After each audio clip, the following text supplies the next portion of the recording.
안녕하세요. 저는 키가 작은 40대 여자입니다. 제 키는 155cm를 겨우 간당간당하게 맞추는 키입니다. 우리 어머니도 키가 작은 편이라 저도 어릴 때부터 키가 작을 것이라고 예상하긴 했었는데 이 정도로 안 클 줄은 몰랐다고 하시더라고요. 먹는 것도 잘 먹고 부족함 없이 컸음에도 불구하고 유전이란 참 신기하지 않을 수 없습니다. 반면 제 남편은 엄청나게 키가 큰 사람이었어요. 사람은 자기에게 반대되는 사람에게 끌린다고 하잖아요. 그래서였을까요? 남편에게 한눈에 반해서 제가 졸졸 쫓아다녔고 결국 저에게 두 손 두 발을 닫은 남편은 저와 결혼까지 골인했습니다. 저와 남편이 연애할 시절 사람들이 뭐라고 우리 커플을 불렀는지 아세요? 바로 고목나무와 붙은 매미였습니다. 남편의 키와 제 키가 30cm나 차이 났기 때문이에요. 저와 저희 어머니의 키가 매우 작다고 했었죠. 하지만 시댁 식구들은 정말 키가 무지하게 컸었습니다. 상견례 자리에서 고개를 하늘로 치켜들고 봐야 할 정도로 키 차이가 어마무시했어요. 시부모님도 남편의 형제들도 전부 키가 크더라고요. 제가 왜 시작부터 키 이야기를 꺼냈는지 대충 짐작이 가시나요? 바로 남편이랑 연애 후 결혼을 준비하는 상견례 자리에서 시어머니께서 제 키를 가지고 불만을 가지셨기 때문이었어요. 시어머니께서는 손이 귀한 집에 시집을 와서 아들만 내리 4명을 낳으신 아주 장군 같은 사람이었습니다.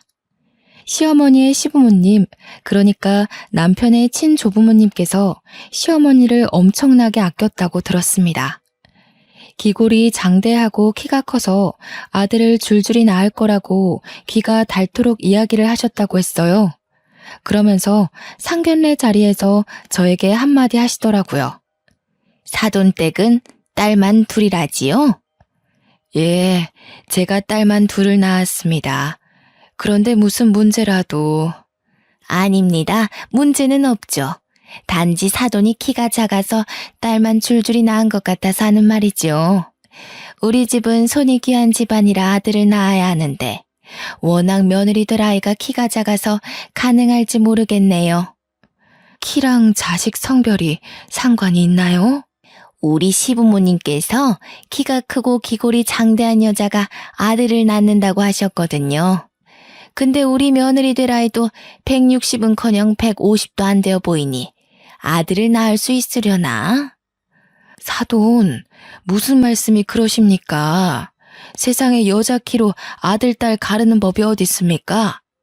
우리 딸아이가 작긴 하지만 그건 자식들 성별과는 상관없다고 생각합니다. 그런데 보세요. 저는 키가 커서 아들만 넷이고 키가 작은 사돈은 딸만 둘이잖아요. 아들 없어서 말년이 든든하진 않으시겠어요? 저희 어머니는 화가 나셨는지 찬물을 벌컥벌컥 들이키셨습니다. 하지만 상견례 자리가 자리이니만큼 소란스럽게 굴진 않으셨어요. 다만 상견례가 끝나고 집으로 돌아오는 차 안에서 이 결혼을 꼭 해야겠느냐 하시며 물어보셨습니다. 사실 저는 어머니께서 제가 어릴 때 이혼하셨던 터라 아버지가 없이 컸거든요. 가뜩이나 신경 쓰일 게 많은데 시어머니께서 계속 우리 아들 하시니 걱정이 이만저만이 아니셨나 봅니다. 저도 솔직히 시어머니께서 상견례 자리에서 저런 이야기를 꺼내실 줄은 상상도 못했던지라 조금 걱정이 되긴 했고요. 아무래도 나는 영 찝찝하다. 네가 어디가 모자란 것도 아니고 키는 뭐 큰 애들은 크고 작은 애들은 작은 거지. 그게 마음대로 됐으면 무슨 세상에 키 작은 사람이 어딨어? 아휴, 엄마 너무 신경 쓰지 마. 내세울 게 그것뿐이신 분이라 그런가 봐. 어떻게 신경을 안 쓰니? 네가 그런 집으로 시집을 가겠다는데 아주 그냥 아들 하는 꼴이 영 마음에 안 든다. 내가 엄마한테 2배로 더 잘할게요. 자식 이기는 부모 없다고 저희 어머니도 마지못해 알겠다고 하셨습니다. 그렇게 저와 남편은 결혼을 준비했고 성대하게 결혼식을 마쳤습니다. 남동생이 셋이나 있는 남편은 참 성실하고 지혜로운 사람이었습니다. 저런 시어머니 밑에서 우리 남편 같은 사람이 자랐다는 게 믿겨지지 않을 만큼이요. 신혼 첫날 밤, 시어머니께서 제게 전화를 하셨습니다. 저는 아무 생각 없이 반갑게 그 전화를 받았어요. 제가 먼저 전화드리려고 했는데, 저희 이제 호텔 도착했어요. 내가 전화하기 전에 아무리 바빠도 너네가 먼저 했어야지. 내가 정말 하나하나 이렇게 신경을 써야 되겠니? 죄송해요. 결혼식 끝나고 정신이 너무 없었어요. 오늘이 좋은 날이니 여기서 그만 넘어가마. 우리 맏며느리가 키가 작아서 걱정이긴 하지만 우리 아들이 좋다고 난리를 치니 내가 좀 더 지켜볼 거야. 남편을 항상 하늘같이 섬기고 항상 복종하고 순종하며 살도록 하거라. 저는 부부는 평등한 관계라고 생각하며 살았거든요. 어머님의 그 말씀이 너무나도 어이없고 황당했지만 겉으로는 티내지 않으려고 노력했습니다. 겉으로 그런 척 못할 게 뭐가 있겠냐 하는 생각이 있었죠. 연애하며 지켜봐온 남편의 성격상 절대로 복종이니 순종이니 할 사람이 아니었거든요. 치열한 네 형제 간의 경쟁 속에서 가장 현명하고 지혜롭게 버텨온 사람이라 믿을 만했습니다.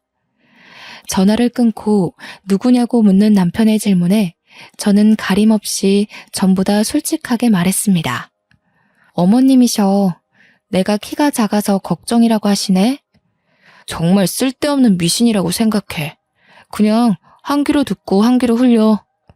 그뿐만 아니라 나한테 항상 당신을 섬기고 복종하고 순종하며 살으라네. 부부는 평등한 관계지. 당신이 무조건 나한테 맞출 필요 없어. 그러니까 그냥 앞에선 내내 장단 맞추고 우리는 알아서 잘 살자.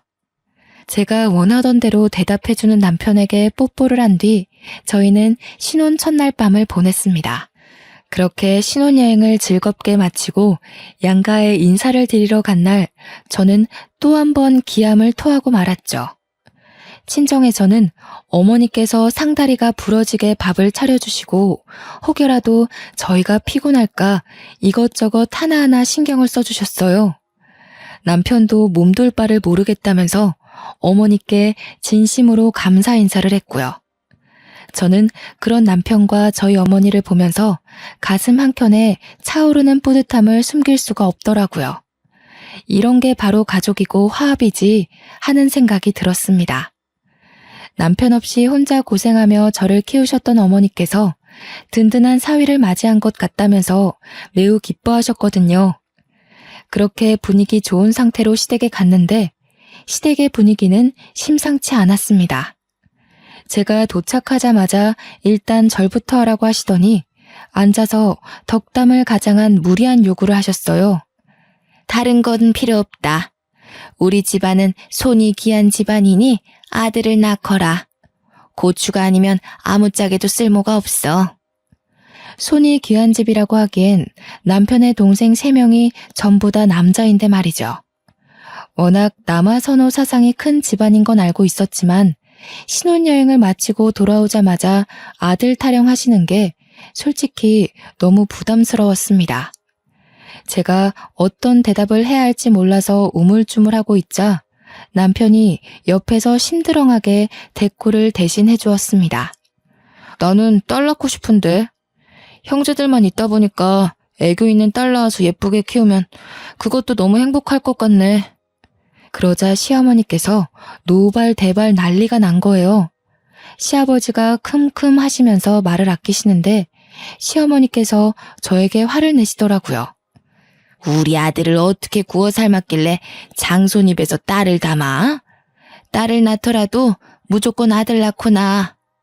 아니, 그게 무슨 내가 아들 낳고 딸 낳을게요 하면 그렇게 나오나? 내가 아들 씨를 줘야 아들이 나오는 거지. 남편은 이죽거리면서 대꾸했습니다. 틀린 말이 하나도 없었기에 시어머니께서도 부글부글 끓어오르는 마음을 꾹 삼키시는 게 보였습니다. 저는 속으로 너무 통쾌해서 소리를 지르고 싶은 심정이었고요. 둘째, 셋째 막내 도련님도 저에게 인사를 하시더라고요. 막내 도련님은 정말 막내답게 큰 형을 잘 따랐었는지 저에게 너무나도 살갑게 대해주셨습니다. 신혼여행에서 재미는 있었는지, 형이랑 어떻게 알게 되었는지, 정말 첫사랑 이야기를 해달라고 조르는 여고생처럼 찰싹 달라붙어서 이것저것 물어보시더라고요. 저는 막내 도련님에게 알게 모르게 정이 쓱 들었습니다. 이 집안에서 왠지 제 편을 들어줄 사람은 남편과 막내 도련님 뿐이겠구나 하는 생각이 들었기 때문이었어요. 정말 제 생각처럼 둘째, 셋째 도련님은 저에게 시큰둥해하면서 약간 비협조적이더라고요. 시어머니의 말씀대로 아들이 최고지 하는 사상을 가지고 있는 것 같았습니다. 제가 무슨 말을 걸어도 퉁명스럽게 네네 하고 대답하는 게 전부였고 대화를 이어가려고 노력하지 않았어요. 제가 조금 의기소침해져 있자 막내 도련님이 제게로 슬쩍 다가와서는 숨겨진 이야기를 해주었습니다. 사실은 저희 부모님께서 첫째 형님께 재산의 반을 물려주겠다고 선포를 해두어서 저래요. 배알이 꼴려서 형수님께 괜히 핀잔 드는 거예요. 남아 선호 사상이 워낙 크고 첫째 아들에 대한 집착이 남다르다는 것을 애초에 느끼긴 했지만 재산의 반을 준다는 소리는 처음 듣는 소리라 조금 놀랐습니다.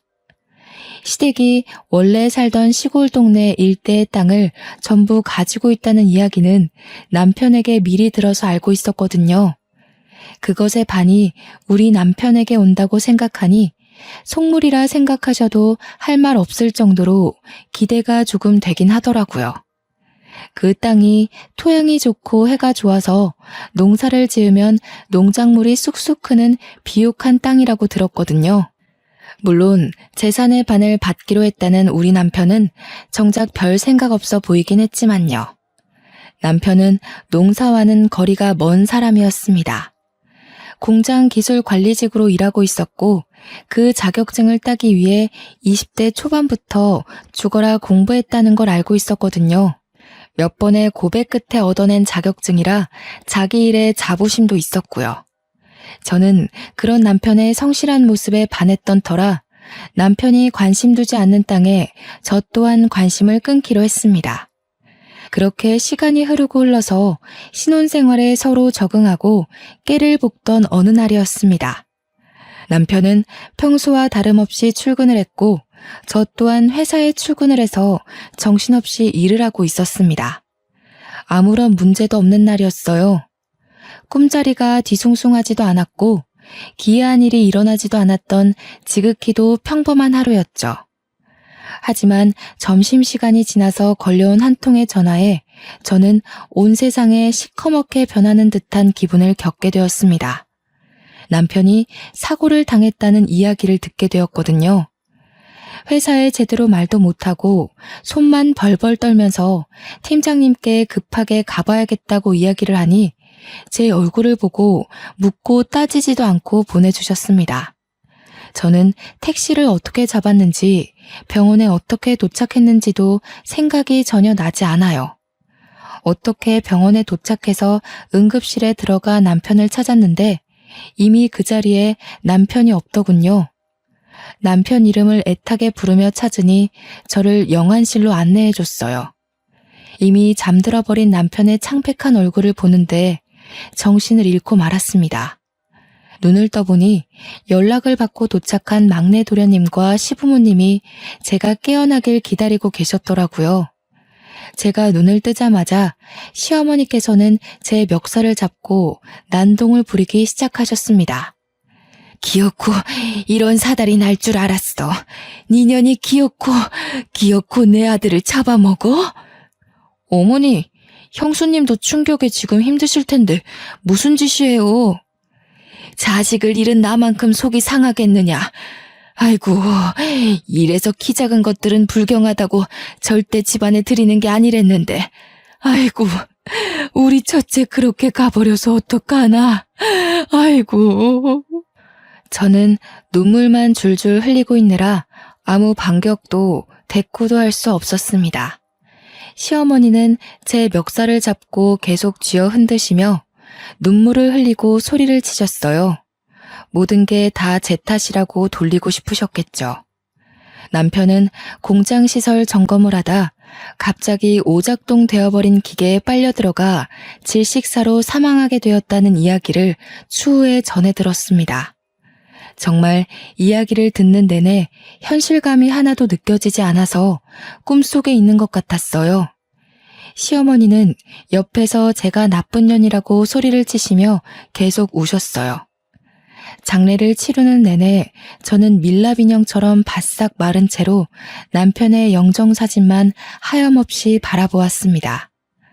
둘째 도련님과 셋째 도련님은 자리를 지킬 생각도 하지 않고 방문한 손님들과 이야기를 나누며 술을 마시기 바빴고요. 유일하게 제 옆을 지키며 끊임없이 저를 위로해준 사람은 막내 도련님 뿐이었습니다. 시부모님은 저와 눈이 마주칠 때마다 저에게 욕설을 퍼부었고요. 저는 남편을 잃은 슬픔도 컸지만 못내 저를 비난하는 시선을 더 견디기 힘들었습니다. 그렇게 남편을 장지에 묻을 때에도 저는 한 발자국 뒤에 서서 남편이 땅속에 묻히는 걸 지켜봐야 했어요. 제가 가까이 다가갈 수도 없을 만큼 시댁 식구들이 저를 배척했거든요. 계속해서 막내 도련님만 저를 위해 다른 가족들에게 화를 내고 소리도 쳐주었습니다. 둘째 도련님은 아예 시큰둥한 얼굴로 저에게 위로의 말 한마디도 건네지 않았고요. 그 옆에 서 있는 셋째 도련님 또한 똑같았습니다. 남편은 그런 동생들도 가족이라고 극진히 챙겼었는데 사람의 탈을 쓰고 저렇게 쓰레기처럼 굴어도 되나 싶더라고요. 모든 절차가 마무리된 뒤 시어머니께서 잠깐 보자면서 가족들을 전부 추모공원에 있는 휴게실로 불러 모으셨습니다. 그러더니 저를 한껏 째려보고는 말씀을 이어나가셨어요. 내가 재산을 첫째 아들에게 반을 주겠다고 했던 거 다들 기억하지? 네. 근데 형이 이렇게 허망하게 갔는데 어쩌시려고요? 내가 아무리 생각해도 첫째가 자식을 낳은 것도 아니고 애초부터 저 며느리가 마음에 썩 들었던 것도 아니었다. 우리 아들이 나에게 얼마나 효심 지극하게 굴었는데 저 못난 것이랑 결혼한 이후부터는 아주 싹수가 노랗게 물들었었지. 그래서 유언장을 고치려고 한다. 그럼 우리 몫이 좀 늘어나나? 형, 어떻게 큰형 장례를 치른 자리에서 그런 말을 할 수가 있어? 막내 너는 언제까지 착한 척하면서 살 거냐? 산 사람은 살아야지. 그러니까 어머니도 저렇게 유언장을 고치겠다고 하는 거 아니겠어? 시끄럽다. 형 죽은 자리에서 뭐 좋은 일이라고 그리 크게 떠들어. 첫째가 죽었고 남긴 자식도 없으니 유산 상속에서 제외하도록 하겠다. 당연히 며느리 너한테 갈 유산은 한 푼도 없을 것이야. 저는 아무런 생각도 들지 않았습니다. 어차피 그 재산도 결혼 이후에나 알게 된 것이었고 있으나 없으나 상관없는 일이라고 생각했어요. 저는 남편을 잃은 과부인데 그깟 재산이 눈에나 들어오겠습니까? 옆에 늘 굳건히 지켜주던 남편이 사라졌는데 그게 대수겠냐고요. 저는 아무 말 않고 입을 꾹 다물고 있었습니다. 1분이라도 빨리 이 자리를 벗어나고 싶다는 생각만 가득했어요. 가슴속 깊은 곳에서 끓어오르는 울분을 참아내기 힘들었거든요. 어쩌다가 우리 남편은 이런 가족들 사이에서 자라게 된 것인지 막내 도련님 혼자 고군분투하는 걸 보니 너무 가슴이 먹먹했습니다. 동생들을 알뜰살뜰 챙기던 남편이고 시부모님에게 더없이 효도하던 착한 아들이었는데 마지막 가는 길에서 고작 한다는 소리가 재산 이야기라니. 참 사람 일이라는 게 이렇게나 더럽게 느껴질 줄은 몰랐습니다. 둘째가 이제 맞이나 다름없으니 50%를 주고 셋째와 막내에게 각각 25%씩 재산을 나누는 걸로 하겠다. 아이고, 우리 형님 이렇게 가시면서 제게 큰 선물 주시고 가네. 형수님께 감사드려야 할 일인가요? 형수님, 고맙습니다. 형! 소리는 왜 지르고 그래? 그렇잖아. 어머니 말씀대로라면 형수님 만나서 우리 형 팔자가 꼬인 거 아니야? 그 덕에 내 배만 부르게 생겼어. 이런 자리에서 경거망동하게 굴지 마라. 추모는 확실하게 하고 짚을 건 확실하게 짚자는 주의니까 그런 거지. 너랑은 더 이상 볼 일 없다. 네 남편 추모는 알아서 하고 더러운 인연이니 보지 말자꾸나. 저는 다시 남편이 묻힌 묘자리로 가서 비석을 끌어안고 한참을 봉분에 엎드려 울었습니다.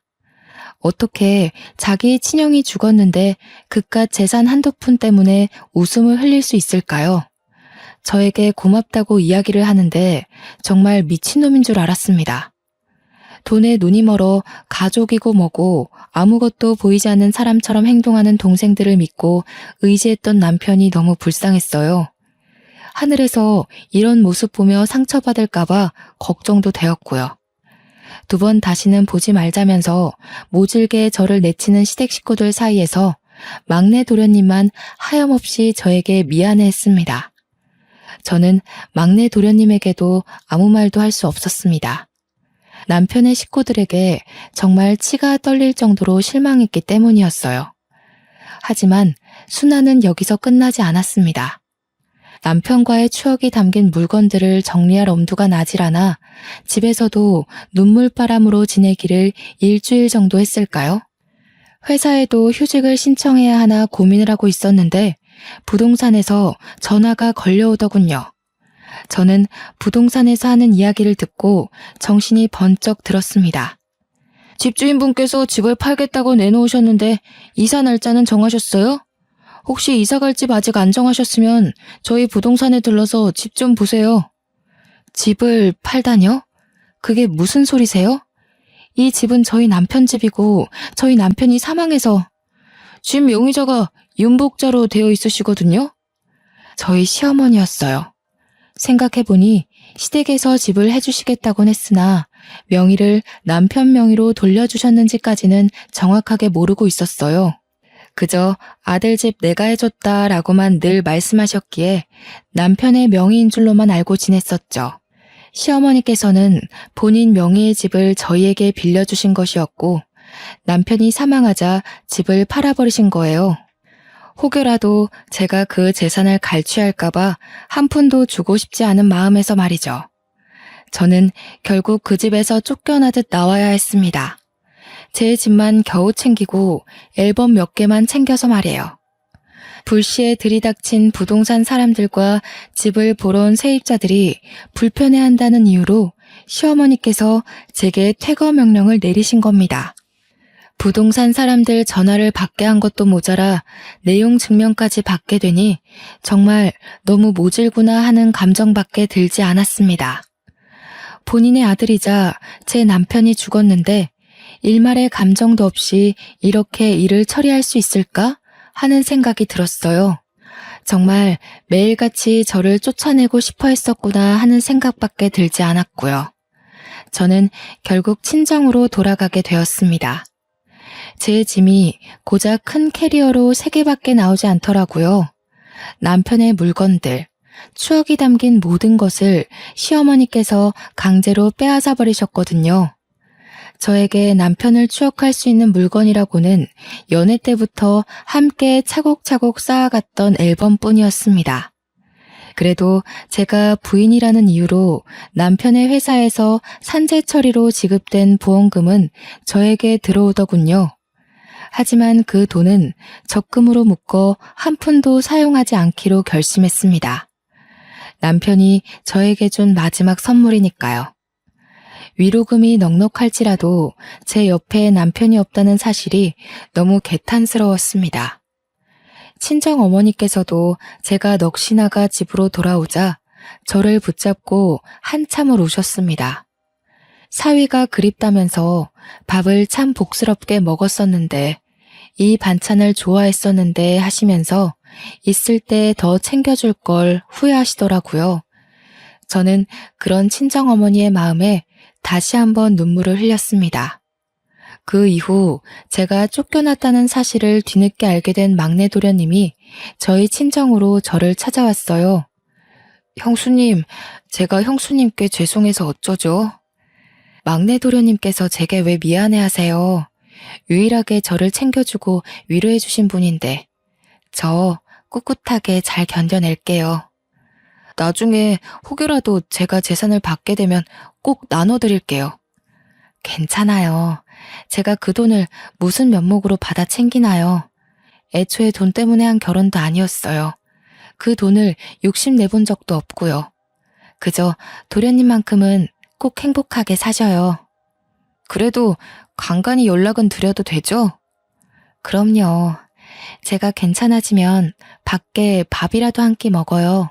그렇게 막내 도련님과는 연락을 하면서 지내게 되었습니다. 그 외에 시댁 식구들과는 일절 연락을 하지 않고 지냈고요. 물론 그쪽에서도 저에게 먼저 연락하는 일은 없었습니다. 한 가족이라고 생각하고 지냈었는데 이런 식으로 인연이 끊기니 참 우습더라고요. 그렇게 몇 개월이 지나고 막내 도련님에게 연락이 왔습니다. 결혼할 여자가 생겼는데 저에게 꼭 소개를 시켜주고 싶다는 내용의 연락이었어요. 저는 축하할 일이라고 생각했기에 흔쾌히 만날 약속을 잡았습니다. 막내 도련님이 결혼할 여자라며 저에게 인사를 시켜준 사람은 정말 너무 귀엽게 생긴 여자분이었어요. 저에게 이야기를 다 들었다면서 형님으로 모시고 싶다고 하길래 손사래를 쳤습니다. 그러자 막내 도련님께서 형수님은 영원히 자기의 형수님이라고 하더라고요. 형님이라고 부르고 싶어요. 이이가 얼마나 형님 칭찬을 했었는지 제가 질투가 다 날 정도였다니까요. 이제 가족이라는 인연의 끈도 끊어져 가는데 제가 그런 대우를 받아도 될지 모르겠어요. 무슨 소리를 하시는 거예요? 언제까지고 저의 큰 형님의 하나뿐인 가족이신데 그런 식으로 말씀하시면 섭섭합니다, 형수님. 늘 이렇게 마음 써줘서 너무 고맙습니다. 형님, 제가 아무리 그래도 마음 붙일 사람이 형님뿐인 것 같아요. 그러니까 저를 도와주신다 생각하시고 내치지 말아주셔요. 저는 그 고운 마음씨에 반했습니다. 끼리끼리 만난다고 둘째 도련님과 셋째 도련님은 결혼해서도 시댁에서 얼굴을 본 게 손에 꼽힐 정도였거든요. 하지만 결혼도 하기 전에 저를 찾아와 이렇게 인사까지 해주니 제가 얼마나 고마움을 느꼈겠어요? 따지고 보면 이제 가족이라 하기엔 너무 먼 사이인데도 불구하고요. 하지만 한 가지 걱정되는 부분이 있었습니다. 아담하고 귀여운 막내 동서의 키가 걱정이었어요. 아무래도 막내 도련님 또한 그 부분이 걱정인 것 같았습니다. 막내 동서의 키가 작으니 저와 같은 시집살이를 겪게 될까 무서웠던 거였겠죠. 혹여라도 막내 도련님 신상에 문제가 생기면 시어머니께선 모조리 막내 동서의 탓을 하실 게 분명했으니까요. 저에게 현명한 대답을 얻고자 하는 것 같았습니다. 저는 솔직하게 조언을 했어요. 키 때문에 걱정이신 거죠? 솔직히 겁이 나지 않는다면 그것도 거짓말이겠네요.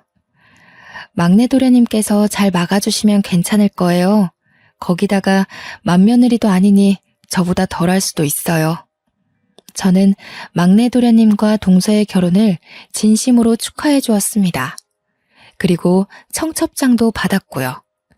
시댁 식구들을 마주치겠지만 축하하는 자리에 꼭 참석하고 싶어서 약속을 했습니다.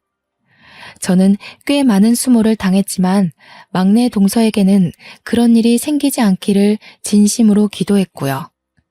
그렇게 막내 도련님의 결혼식장에 참석했습니다. 시댁 식구들은 제가 결혼식장에 나타나자 꽤나 당황한 모습을 했지만 저는 아랑곳하지 않았습니다. 신부 대기실에 가서도 진심으로 축하의 말을 전했고 일부러 시부모님과도 인사를 했습니다. 좋은 날 왜 나타나서 사람 기분을 흔들고 그래?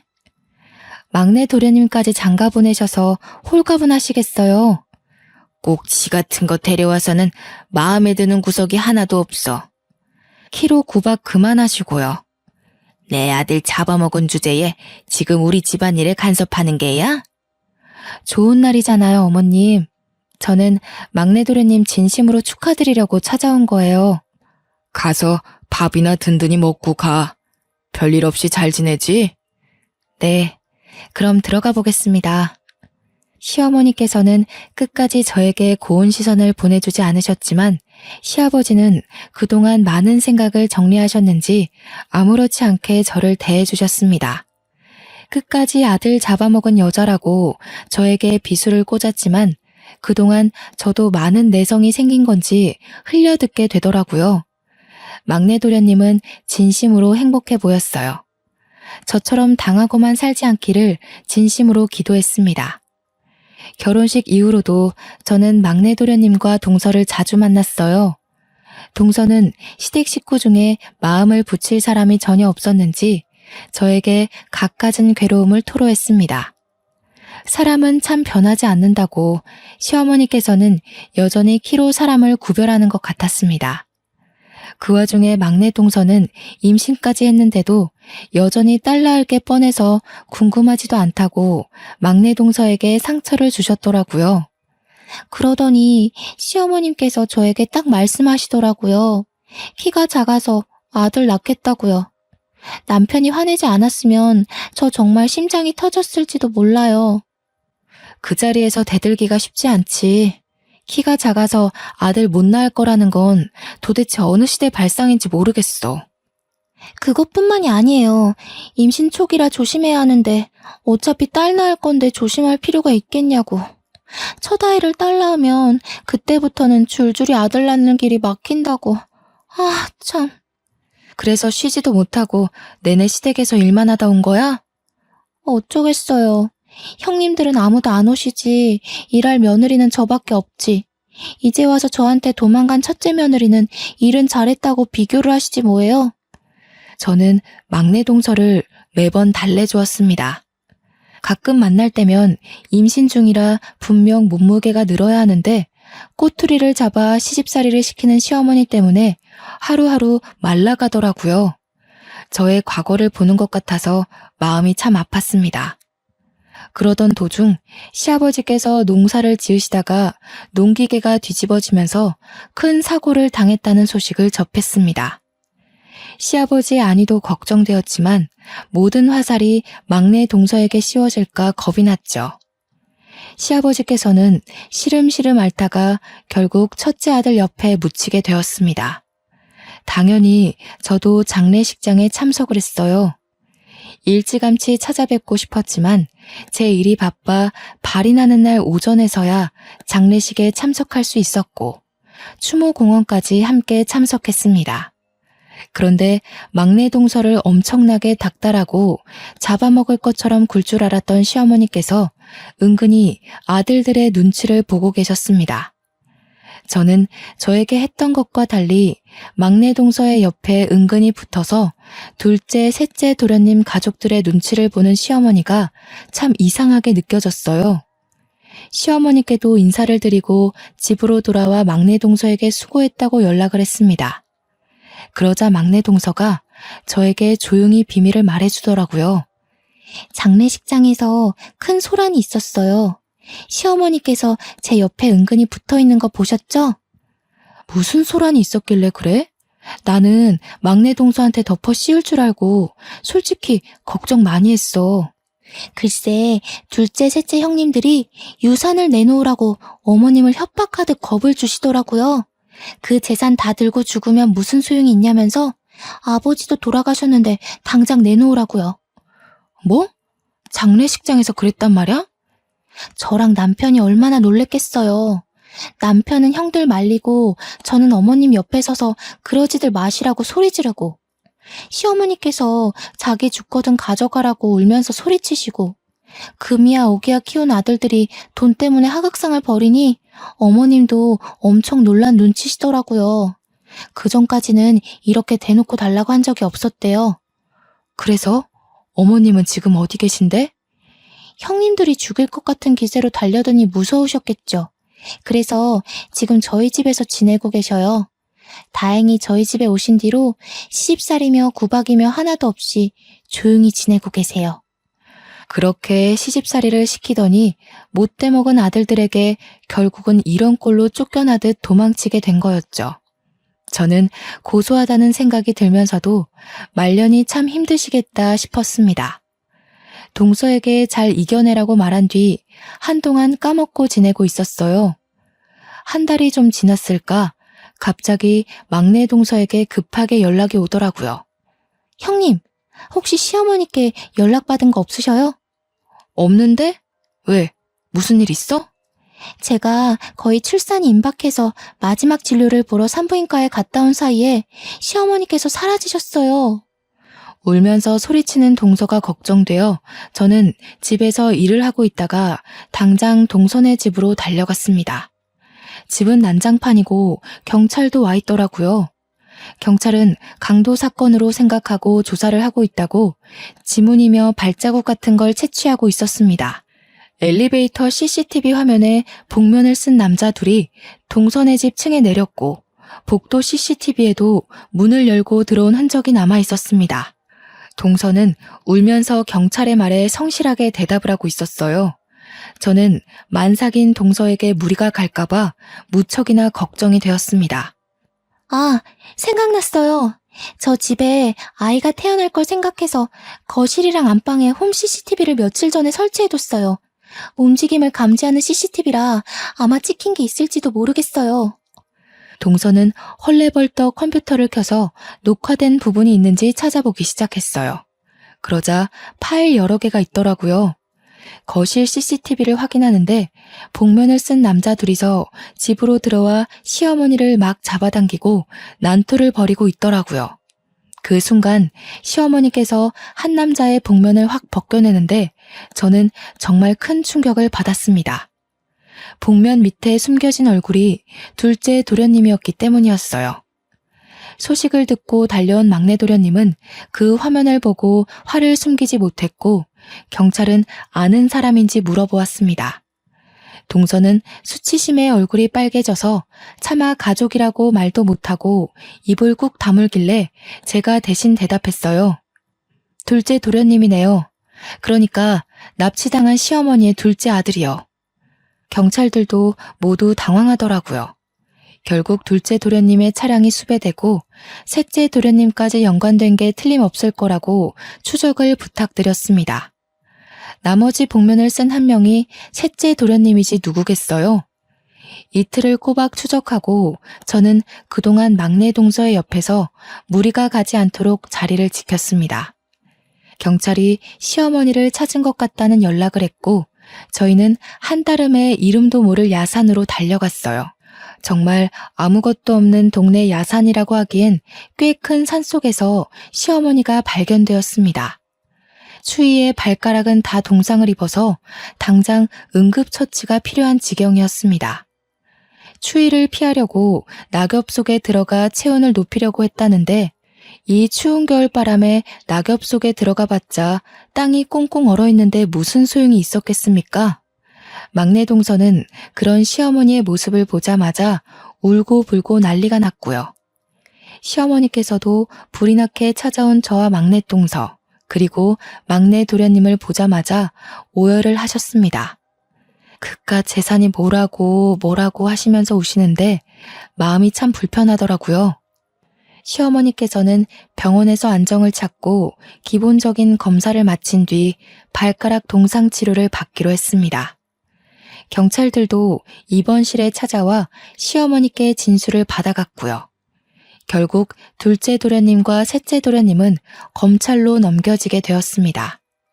뉴스에서도 얼마나 대대적인 보도를 하던지 주위 사람들이 도련님들 이야기인 걸 모를 수가 없겠더라고요. 당연히 살인미수로 두 사람 모두 재판에 넘겨지게 되었고 유산에 눈이 멀어 버린 짓이라는 게 밝혀졌습니다. 아이러니하게도 존속 살인미수로 인하여 유산을 받을 자격 또한 박탈되었고요. 나중에 와서 둘째, 셋째 도련님들의 처가댁에서 시어머니를 찾아와 빌고 또 빌었지만 시어머니께서는 절대 용서도 합의도 없다고 못 박으시더라고요. 그날의 일로 느낀 게 많았는지 출산하러 간 막내 동서 대신 어머님 옆을 지키고 있던 저에게 넌지시 이야기를 하시더라고요. 내가 참 인생을 헛똑똑이로 살았지 뭐냐. 솔직히 그동안 키 가지고 저나 막내 동서한테 너무 하시긴 했죠. 이제 와서 내가 반성할 마음이 드는구나. 내가 이 돈 다 가져가서 어디다 쓰겠니? 막내 아들네 다 주고 툴툴 털난다. 잘 생각하셨어요. 아이도 출산하러 갔는데 큰 보탬이 될 거예요. 내가 우째 걔네만 챙기겠니? 내가 너한테도 줘야지. 괜찮습니다, 어머님. 제가 그 돈 욕심나서 결혼한 것도 아니었고. 내가 너한테 모질게 굴었던 걸 이 돈으로 용서받고자 하는 게 아니다. 그냥 내 마음이 불편해서 그래. 우리 첫째 아들 몫이다 생각하고 받아두거라.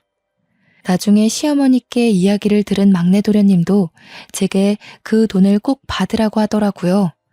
결국 저는 유산 중 10억을 상속받게 되었습니다. 막내 동서는 떡두꺼비 같은 아들을 무사히 출산하였고요. 그제서야 시어머니께서는 고작 키 때문에 며느리들을 차별하고 모질게 굴었다며 저와 막내 동서에게 진심으로 사과를 하셨습니다. 지금은 막내 도련님 댁에서 떡두꺼비 같은 손자를 키우며 행복하게 지내시고 있고요. 몇 달 전 저에게 넌지시 시어머니께서 만나는 남자는 없냐고 물어보시더라고요. 우리 첫째가 그리 황망하게 간 거야 슬프긴 하지만 너도 네 인생 살아야 하지 않겠니? 왜 만나는 남자가 하나도 없어? 저는 죽어도 우리 아들 하실 줄 알았는데 저에게 그런 말을 하실지 몰라서 조금 당황했습니다. 옆에서 막내 동서가 좋은 사람이 있다면서 선자리를 주선해도 괜찮겠냐고 끼어들었고 시어머니께서 당장 약속 잡으라며 난리를 치셨습니다. 꼭 한번 만나봤으면 좋겠다고 하더라고요. 저는 못 이기는 척 그 자리에 나갔고 막내 동서의 말대로 착한 성격에 모난데 없이 아주 둥근 사람이더라고요. 성격도 취미도 생활 패턴까지 잘 맞아서 며칠 전 결혼식을 올리고 신혼여행까지 조촐하게 다녀왔습니다. 다음 주 주말쯤 막내 동선의 집에 찾아가서 인사를 드리려고 합니다. 그동안 많이 힘들었지만 앞으로는 행복한 날만 있길 기대해 봅니다. 감사합니다.